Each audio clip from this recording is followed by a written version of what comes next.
ఈరోజు భవన నిర్మాణ కార్మికులు చాలామంది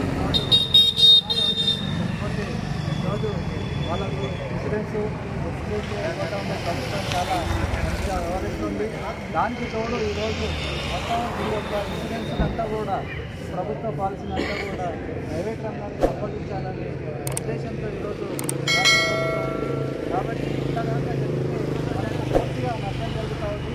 కాబట్టి దీన్ని ఎట్టి పరిస్థితుల్లో ప్రైవేట్ రంగానికి ఇవ్వకూడదు, ఇది ప్రభుత్వాన్ని నిర్వహించాలి, ప్రభుత్వ పరంగానే ఉండాలని చెప్పేసి అట్లానే ఎవరైతే డెత్ అయిందో చనిపోతారో వాళ్ళకు వెంబడే ఎక్స్‌గ్రేషియా అనేది ఇవ్వాలని చెప్పేసి క్రియేటివ్గా కోరుతా ఉన్నాం.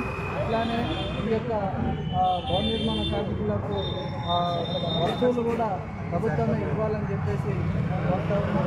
కాబట్టి ఈ యొక్క భవన నిర్మాణ కార్మికులంతా కూడా ఈ ధర్నాలో పాల్గొన్న మీ అందరికీ కూడా ధన్యవాదాలు.